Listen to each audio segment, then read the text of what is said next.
Magandang araw kaibigan! Tuloy po kayo sa Felicidad's Channel. Sa mga kwento ng buhay at pag-ibig na hinalukay sa natatagong baul ni Felicidad.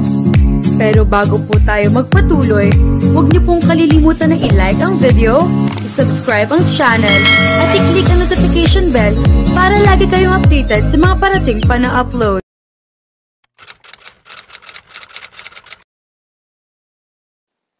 Kahit ano ang gawing yugyog kay Mia ng kanyang mami, ay hindi pa rin siya bumangon para mag-almusal. Masamang-masama ang loob niya sa ginawa ni Dominic dahil napahiya siya. Nakita niya kung paano siya tinawanan ni Ashley. Pero ang labis na pinanghihinayangan niya ay ang chance na makadate ang binata. Aaminin niyang napakarami ng babae ang naghahangad na makadate si Dominic. And now, she thought that she was one of them. Kakaiba ang karisma ni Dominic, na kahit sinong matinong babae ay may madaramang kaunting kilig. Nag-text si Kara at tinatanong kung papasok siya. Sinabi niyang hindi dahil masama ang kanyang pakiramdam. Ayaw muna niyang makita si Dominic. Shooter ang binata sa basketball at minsan lang nagmimintis. Kaya naman, may kutob siyang sinadya nitong hindi ishoot ang bola para mapahiya siya. Pinahid ni Mia ang kanyang mga luha at bumangon na. Nagtungo siya sa banyo at naligo. Pagbaba ay wala na siyang naabutan sa bahay. Nasa office na ang mommy at daddy niya. Si Nikki ay pumasok na rin sa eskwelahan. High school freshman student ang kapatid. Kumakain na si Mia nang makita ang papalapit na si Joanne, isa sa mga kasambahay nila. May hawak itong pumpon ng mga bulaklak. Ate, para sa'yo daw. Kanino galing? Nagtatakang tanong niya. Sa isang matangkad, moreno at gwapong lalaki po, ate. Inigo ang pangalan. Nagulat si Mia. Tinanggap niya ang bulaklak. Sigurado ka? Tumango-tango si Joanne. Doon mas napaisip si Mia. Hindi kasi katangkaran si Inigo at tisoy pa. Kaya paanong ang binata ang nagpadala sa kanya ng mga bulaklak? Could it be Dominic? Iisa lang ang lalaking kilala niyang matangkad, moreno at gwapo. At iyon ay walang iba kundi si Dominic. Pero imposible talaga. Napailing siya. Nasaan na siya? Naku, umalis na ho agad pagkabigay niyan sa akin. Pinasasabi pa nga po niyang sana daw ay pumasok ka na sa school. Tumango-tango na lang si Mia. Talagang napapaisip siya kung sino man ang nagbigay ng mga bulaklak. Kinikilig si Kara habang ikinikwento ni Mia ang nangyari kahapon. Ang hula ni Kara ay may secret admirer na siya na sa palagay naman niya ay hindi talaga imposible. Kahit naman kasi hindi siya napapabilang sa pretty faces sa campus ay malakas ang kanyang sex appeal. Ayon na rin sa mga lalaking nagtangkang manligaw sa kanya. Ma-appeal daw ang kutis niyang morena at maganda ang height na 5 feet 9 inches. Best asset din daw niya ang mahahaba at magagandang hita, ayon na rin sa kanyang girlfriends. Gayunpaman, hindi sapat ang lahat ng iyon para mapansin si Mia ni Inigo dahil mukhang malabong magkagusto ang binata sa kanya. Pero kung si Dominic naman ay mas imposible. Is it possible na si Dominic yon? Napatingin si Mia sa tinatanong na direksyon ng best friend. Si Dominic at ang mga kaibigan nito, papalapit sa kanila. Imposible. Nagawa niyang sabihin bago pa man makalapit ang grupo. Dominic looked straight into her eyes. Can we talk? Tumayo si Mia at lumakad palayo, ngunit nakakailang hakbang pa lang ay hinawakan na siya ng binata sa braso. Please? Let me go! Ayokong kausapin ka. Wala tayong dapat pag-usapan. Naiintindihan mo ba? Sinulya pa ni Dominic ang mga kaibigan na tila nakakaintinding lumayo sa kanila, maging si Kara. Ako na nga tong lumalapit, di ba? Bakit? Inutusan ba kita? He took a deep breath. Tila anumang oras ay mauubusan na ng pasensya. Kahit ilang minuto lang, mahirap bang pagbigyan, pare? Narinig mo na naman siya, di ba? Ayaw niya makipag-usap sa'yo. Kapwa lumipad ang tingin ni Mia at Dominic sa nagsalita. It was Inigo. At diretso ang tingin ng lalaki kay Dominic na hawak pa rin siya sa braso. Pare, wala kang kinalaman dito. Move out. Naalarma si Mia nang lumapit si Inigo sa kanila at bawiin siya mula kay Dominic. Mukhang anumang oras ay magbabasagan ang dalawa ng mga mukha nang dahil lang sa kanya. Pumagitna siya. Dominic, please! Ayoko makipag-usap sa'yo, kaya layuan mo na ako. Pakiusap niya. Tinitigan siya ni Dominic. Tila pilit na inaarok kung tama ba ang narinig. You heard her, Inigo said. Pero biglang nagilty si Mia nang makita ang kakaibang emosyon na dumaan sa mga mata ni Dominic. But he did not say anything and just walked away. Bakit ganoon? Bakit parang naiwan sa balat ni Mia ang init ng kamay ni Dominic? Bahagya siyang napailing. Are you okay? Pinisil ni Inigo ang braso niya. Oo. Pagkatapos sumagot ay iniwan ni Mia ang binata. Wala kasi siyang ganang makipag-usap kahit na kanino, kahit pa sa crush niya. Mia felt guilty and she should not be feeling that way. Pero iyon ang nadarama niya. Sa kabila ng naging pagtrato sa kanya ni Dominic, dapat siguro ay pinakinggan muna niya ito. Pero hindi ba at iyon naman ang kanyang gusto? Ang tantanan siya ni Dominic at kahit kailan ay hindi na gawing plaything? Tama ang ginawa niya, because he deserved it, she thought. She might have been very harsh on him, but that was what he deserved after all the bad things he did to her. Tumayo siya. Magpapalamig na lamang siya sa veranda. Hinawi niya ang kortina pero natigilan sa nakita. Dominic was standing right next to his car. Magkasalikop ang mga braso at nakatanaw sa direksyon ng kanyang silid. Anong ginagawa niya dito gayong oras na ng gabi? Tanong ni Mia sa sarili. Nang marahil ay napansin ang liwanag na naglalago sa mga kortina, ay agad na sumakay si Dominic sa sasakyan at pinaharurot iyon. Lumabas si Mia sa veranda at tinanaw ang maliit ng imahe ng sasakyan. He left her wondering and confused at the same time. Gustong-gusto nang kumprontahin ni Mia si Dominic tungkol sa ginawa nito kagabi pero nag-alangan siya. Hindi niya alam kung paano magsisimula o mas maganda sigurong sabihin na hindi niya alam kung paano kakausapin ang binata pagkatapos niyang itaboy kamakailan. Hi! Napatingin si Mia sa nagsalita. Nakangiti si Inigo habang naglalakad palapit sa kinauupuan niya. Hello! Nakangiti ring bati niya. Nang makalapit ang binata ay naupo ito sa kanyang tabi. Magsasalita sana siya pero nakita niya si Dominic na patungo rin sa direksyon nila. At nakapagtatakang nang makitang kasama niya si Inigo ay nag-iba ng direksyon. Ano ba ang problema ni Dominic? Here. Naisip ko kasi na baka hindi ka pa nagmemeryenda kaya binalhan na kita. Inilapag ni Inigo sa harap ni Mia ang plastic na may lamang Coke, burger and fries. Tipid ang naging pagngiti ni Mia. Thanks, pero hindi ka na dapat nag-abala pa. It's nothing.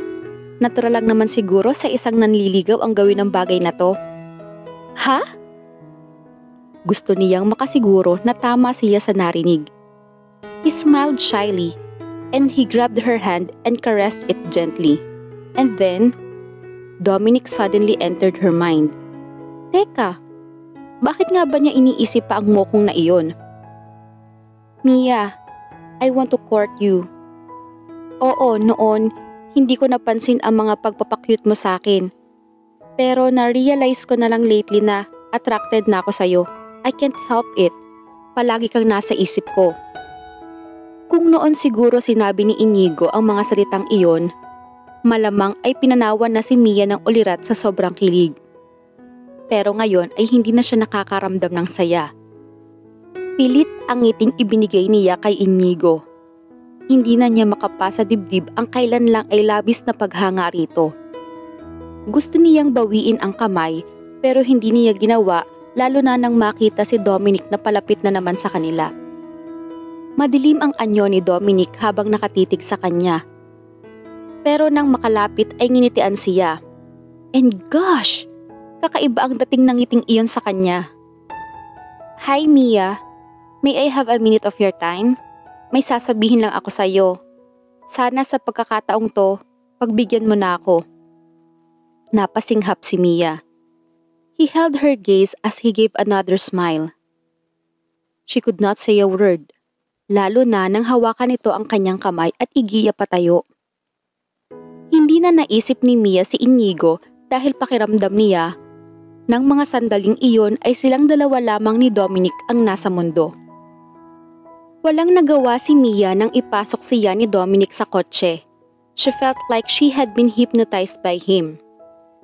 Dominic, tanging nasabi niya na makapasok na rin ang binata at simulang paandarin ang sasakyan. Mia, pwede bang humingi ako ng pabor sa'yo? What is it? Saglit siyang sinulya pa ni Dominic. Pwede bang layuan mo si Inigo? At bakit ko naman gagawin yan? Inihinto ng binata ang kotse sa gilid ng kalsada. Hinalas nito ang seatbelt at saka lumapit sa kanya. Just because sasaktan ka lang niya at iiwan. Alam kong type na type mo siya pero nakikiusap ako sa'yo. Huwag mo siyang pakisamahan. Nakikiusap? For the first time ay nakita ni Mia si Dominic na ganoon kaseryoso. Nangungusap maging ang mga mata nitong hindi siya nilulubayan. Was he serious? At bakit naman niya kailangang iwasan si Inigo gayong wala naman itong ginagawang masama sa kanya? Hindi ko magagawa ang gusto mo. Mia, please. Nakikiusap, hindi ko alam kung bakit gusto mong gawin ko yan. Dahil ba nakahanap ka na ngayon ng katapat, ganun ba? What did you say? Napabuga ng hangin si Mia. Alam mo na sigurong may balak siyang ligawan ako kaya ganyan ka ngayon sa akin. At paano mo nasabing sasaktan lang niya ako at iiwan? Hindi agad nakahuma si Dominic. Dahil doon ay napagdesisyon na ni Mia na bumaba na ng sasakyan. Pero hindi pa man nakakalayo, narinig niyang nagsalita ang binata. I sent you flowers pero hindi ko alam kung tatanggapin mo kung ipapaalam kong sa akin galing yon. And you're welcome! Malalim na ang gabi, ngunit nananatiling gising si Mia. She was thinking about Dominic and the things he said to her. So what if she did go out with Inigo and eventually say yes to him? But he sent her flowers, which at least to her meant that somehow she meant something to him. Nakahalukip-kip na lumabas siya sa veranda para lamang magulat nang makitang naroon na naman ito, nakasandal sa kotse at nakatuon ang mga mata sa kanyang silid. Ilang minuto siyang tila naengkanto. Seryosong seryoso ang mukha ni Dominic na sa pagkakataong iyon ay sa kanya na nakatitig. Nang maglandas ang mga mata nito sa kabuuan niya ay napalunok siya. She was wearing a nightie. Pero bukod doon ay wala na siyang ibang suot sa katawan. At sa halip na takpan ang sarili ay nakapagtatakang wala siyang ginawang anuman para pigilan si Dominic na pagsawain ang mga mata sa kanyang kabuuan. Nagdire-diretso siya palabas ng bahay. Mabilis ang kanyang mga kilos. Her parents went out of town kaya hindi siya nangangambang makita ng mga ito. Nang makalapit ay naghinang ang mga mata nila ni Dominic. Hindi niya alam kung bakit kay bilis ng tibok ng puso niya. Nabibingin na siya sa kabog niyon habang parang may sariling buhay ang mga paa na humakbang pa palapit sa binata. And again, she felt hypnotized by his gaze. May kung anong mahika na bumabalot sa kanyang paligid dahil pakiramdam niya silang dalawa lamang uli ni Dominic ang naroon.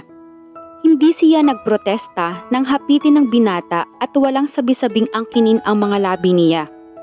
It was her first kiss. Pakiramdam ni Mia ay hihimatiin siya sa sensasyong dulot ng mga labi ni Dominic na tila sabik na inaangkin ang mga labi niya.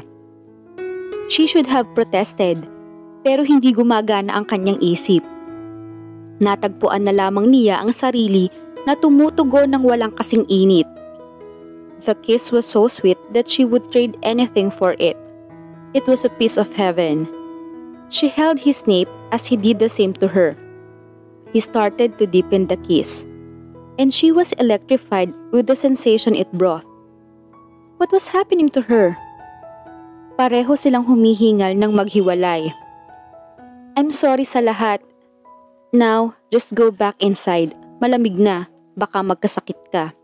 He said huskily. Walang nagawa si Mia kundi ang tumango na lamang. Natagpuan niya ang sarili na sinusunod ang utos ni Dominic. Nang makabalik sa silid ay agad siyang lumabas sa veranda. Naabutan niyang palayo na ang sasakyan ng binata. Natutop niya ang dibdib.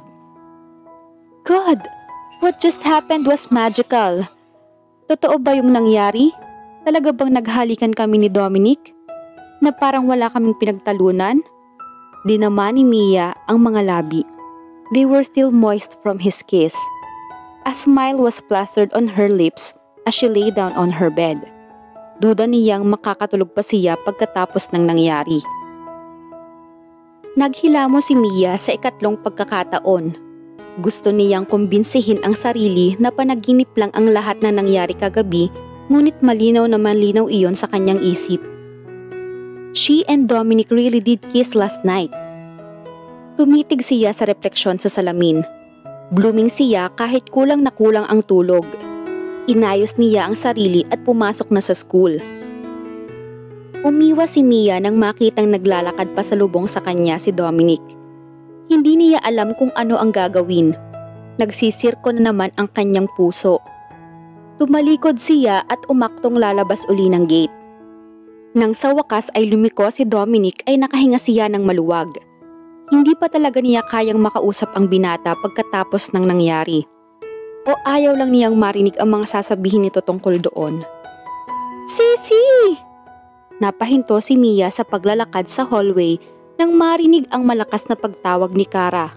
Humahangos na lumapit ang kaibigan. Oh, mukhang milya-milya ang tinakbo mo ah. Nang mahimasmasan ay hinila siya ng best friend niya papuntang mini garden kung saan wala ni isang estudyante. You have to see this. Inilabas ni Kara ang cellphone, nagpipindot at saka iniharap sa kanya. Muntik nang lumabas sa kinalalagyan ang mga mata ni Mia sa nakita. It was a picture of her and Dominic kissing. Hapit ang mga braso ni Dominic sa kanya, samantalang siya ay nakalambitin sa leeg nito. Shock na napatingin siya sa kaibigan. Sino? Ano? Bakit may ganitong picture ka? Nagkandautal na tanong niya. Obviously, this was you and Dominic Roncesvalles. Kumakala to ngayon sa buong campus. My God! At hindi talaga siya tumigil sa pang-aasar sa'yo, di tulad ng sinabi niya. Hindi nakapagsalita si Mia. Nasaktan siya sa kaalamang hinalikan lamang siya ni Dominic para pagtripan na naman. Dapat ay nag-isip muna siya kagabi. E di sana ay hindi ito nangyari. Gusto niyang sumigaw at magwala sa galit, pero kapag ginawa niya iyon ay magmumukha lang siyang gaga. Kailangan niyang mag-isip. Kailangan niyang kumalma. Kung kanina ay kabog ng kabog ang dibdib niya nang makita si Dominic, ngayon ay triple ang dagundong niyon. Hindi kung sa ano pa mang dahilan, kundi dahil sa galit. Gustong gusto niyang kalmutin ang mukha ni Dominic para magkamarka iyon. Hi! Pinipigil ni Mia ang mapaiyak. Sinampal niya si Dominic na sa sobrang lakas ay napabaling. Agad na nagmarka ang kanyang kamay sa pisngi nito. Pagkatapos niyon ay inilapit niya sa mukha nito ang cellphone na may larawan nilang dalawa. Shock was written all over his face. I'm not responsible for this. Mula sa cellphone ay tumingin si Dominic sa kanya. He looked as if he was begging for her to believe what he said. I hate you! Palagi mo na lang akong pinaglalaruan. I feel really humiliated. I promise you, darating din ang araw na makakabawi ako sa'yo. Mahina ngunit madiin na sabi niya. Mia, please, believe me. Wala ang kinalaman dito. I swear to God. Mia, please, listen to me. Hindi na siya nakinig pa sa lahat ng sinabi ni Dominic at naglakad ng palayo. Ilang araw nang umiyak si Mia, lalo na nang malaman ng mga magulang niya ang tungkol sa larawan. Her daddy said he was disappointed in her. Dahil nagawa raw niya ang bagay na iyon sa lalaking hindi naman niya nobyo. Maging ang mami niya ay ilang araw siyang hindi kinibo. It was only yesterday when her mom finally talked to her. Nauunawaan na ng ina ang nangyari at nangakong siya ng bahala sa kanyang daddy.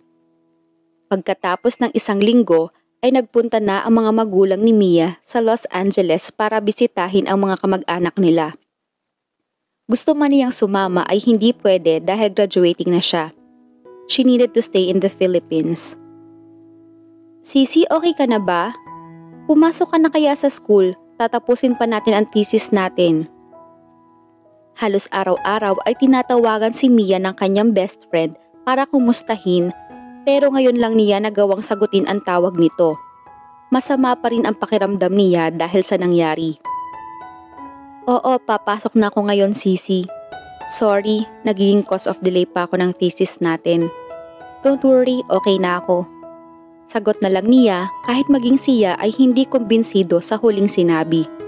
Mabuti naman kung ganon. Nang magpaalam si Mia kay Kara, ay inayos na niya ang sarili. Hindi siya papayag na maging ganoon na lang ang lahat. She needed to do something para makabawi sa lalaking nanakit sa kanyang damdamin ng hindi iisang beses, kundi maraming beses na. Masaya si Mia nang sa wakas ay makita sa hardbound ang final output ng thesis. Eksaktong katatapos lang din nila sa OJT nang matanggap iyon mula sa pinagpagawaan. Salamat naman at nakaraos na din tayo. We must celebrate tonight. Ani Kara na niyakap pa siya dala ng sobrang kasiyahan. Gusto ko man, kaya lang hindi pwede eh. Dadating na kasi sila daddy kaya susunduin ko sila sa airport. Alam mo naman na kailangan kong magpa-good shot sa parents ko, di ba? I understand. Marami pa namang next time para mag-celebrate tayo. Sige, mauna na ako ha. Ingat ka sa pag-uwi. Tumango na lang si Mia. Pero sa halip na pumara ng taxi para umuwi, ay pumunta siya sa plaza para katagpuin ang isang kaibigan. Totoong uuwi na ang mga magulang niya mula sa Amerika, pero ang mga tiyahin lang niya sa ina ang magsusundo. Sinabi kasi niyang kailangan niyang magstay sa school dahil may activity silang dapat tapusin. Saka na siya magigilty dahil sa ginawang pagsisinungaling kay Kara at sa mga kapamilya niya. Anong balita, Dex? Tanong ni Mia. Isang frustrated investigator si Dex. Kasing edad lang niya ito. Dating manliligaw niya at eventually ay naging kaibigan na lang dahil umpisa pa lang ay sinabi na niyang wala itong mapapala sa kanya.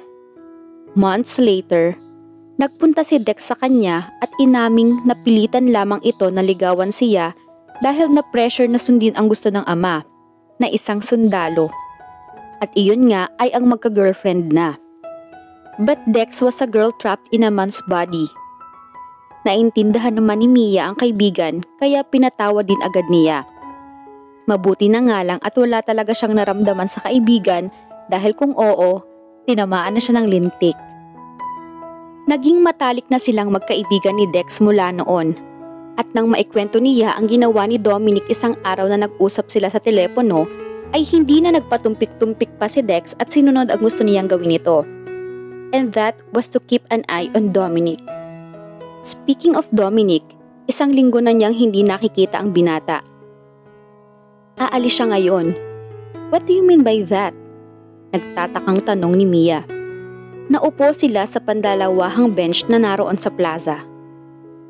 Pupunta siya sa Candaba, Pampanga para bisitahin ang pamilya niya. You know what? I have a feeling na hindi talaga totoong mayaman si Dominic Roncesvalles. Nanlaki ang mga mata ni Mia. Are you kidding me? Isa sila sa pinakamayayamang pamilya sa Pilipinas. Eksaheradang wika niya.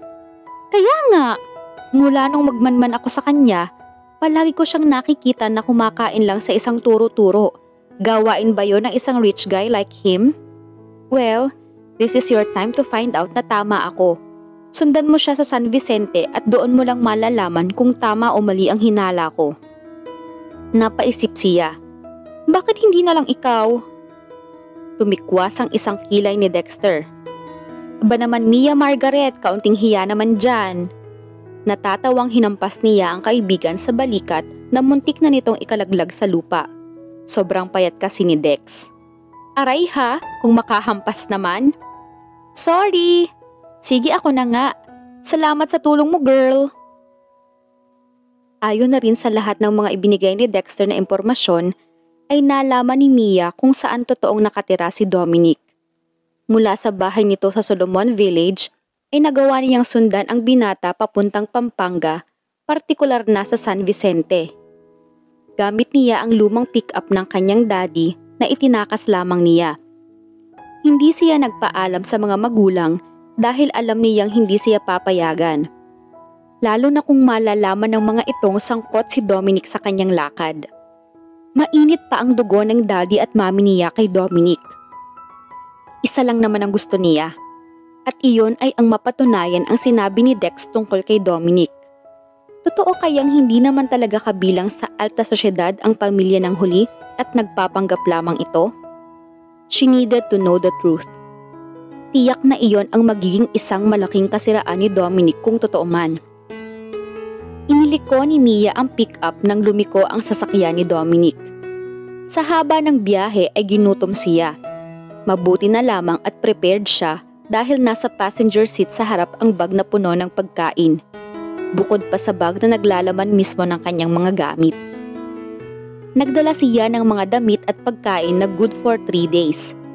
Mahirap na at baka kailanganin niyang magstay sa Pampanga. Mabuti na ang sigurado. Nang sa wakas ay huminto ang nasa unahang sasakyan, ay itinabi na rin ni Mia sa di kalayuan ang pick-up. Nakita niyang bumaba si Dominic at nilakad ang malapit na talyer. Nangunot ang kanyang noo nang salubungin ito ng yakap ng dalawang lalaki. He seemed very close to them. What was that supposed to mean? Mabilis na bumaba ng pick-up si Mia at palihim na sinundan si Dominic. Malamang ay ibinalik na ng binata sa totoong may-ari ang sasakyan sa talyer. Mukhang totoo nga ang sinabi ni Dex sa kanya. Malayo ang distansya niya para hindi mahalata ng binata na may sumusunod dito. Panay rin ang kubli niya sa mga nadaraan ng puno. Nakadisguise siya ng overall black suit at wig na straight at itim na itim gayong natural na kulot at brown ang kanyang buhok. Siniguro talaga niyang hindi siya makikilala ni Dominic oras na mahuli siya nito. Halos 1 oras ding naglakad si Mia nang sa wakas ay tumigil si Dominic at tinahak naman ang isang hindi sementadong kalsada. Mukhang mamumundok ang loko. 30 minutos ang matuling lumipas. Pumasok ang binata sa isang bakuran na napapalibutan ng mga tanim na orchids. Mabilis at maingat ang mga kilos na nagtago si Mia sa likod bahay at doon ay sumilip sa pagitan ng mga kawayang dingding. There he was, wearing a plain black t-shirt and shorts. Malayong malayo sa nakikita niyang porma ni Dominic Roncesvalles. Mabuti at umuwi ka na, iho. Namiss ka namin ng papay mo. Kumusta ang pag-aaral mo, anak? Kailan ka magtatapos? Tanong ng isang matandang babae kay Dominic. Nanlaki ang mga mata ni Mia sa revelasyong nasaksihan. Totoo nga kung ganoon. Si Dominic ay anak mahirap. Kung ganoon, ay hindi ito anak ni Mrs. Elisa Roncesvalles na kilala bilang matagumpay na negosyante at nagmamay-ari ng isang clothing line at ni Attorney J. Roncesvalles na CEO ng Roncesvalles Group of Companies? Mabilis ang mga kilos na inilabas ni Mia ang mini recorder na galing pa mismo kay Dex. Bukod kasi sa pagiging frustrated investigator, mahilig din ang kaibigan na mangolekta ng mga bagay na out of this world. Gaya na lang ng mumunting video and voice recorder na iyon na kung titingnan ay mukhang isa lamang ordinaryong pen. Isang binabae si Dex na gustong maging private investigator. Walang kahirap-hirap na nailusot ni Mia ang mini recorder sa siwang ng dingding. Sa susunod na buwan pa, May. Sagot ni Dominic. Teka, nasaan nga po pala si Papay? Naku, alam mo naman yung ama mo, talagang hindi yan aalis sa bukid hanggat hindi dumidilim. Susunduin ko na po. Ako na lang. Dumito ka na muna at bantayan mo ang niluluto ko. Ako na ang susundo sa papay mo. Sigurado akong matutuwa yun pag nakita ka. Mabilis na itinago ni Mia ang mini recorder sa loob ng kanyang bag. Sapat na ebidensya na ang nai-record niya. Ngayon pa lang ay natitiyak niyang makakaganti na siya kay Dominic sa lahat ng mga ginawa nito sa kanya. Pero bakit tila isang bahagi niya ang tumututol sa balak gawin? And what about the kiss they shared? Kasabay ng pag-atras ay ang malalim na pag-iisip ni Mia para lang mabunggo sa kung anong matigas na bagay sa kanyang likuran. Malapelikulang nag-slow motion na napaharap siya. What the hell are you doing here? Sino kaya ang nabangga ni Mia? Nahuli kaya nito ang ginawa niyang pagmamanman kay Dominic? Katapusan na ba ito ng kanyang mga pinaplano? Ano kaya ang mangyayari sa susunod na kabanata? Abangan!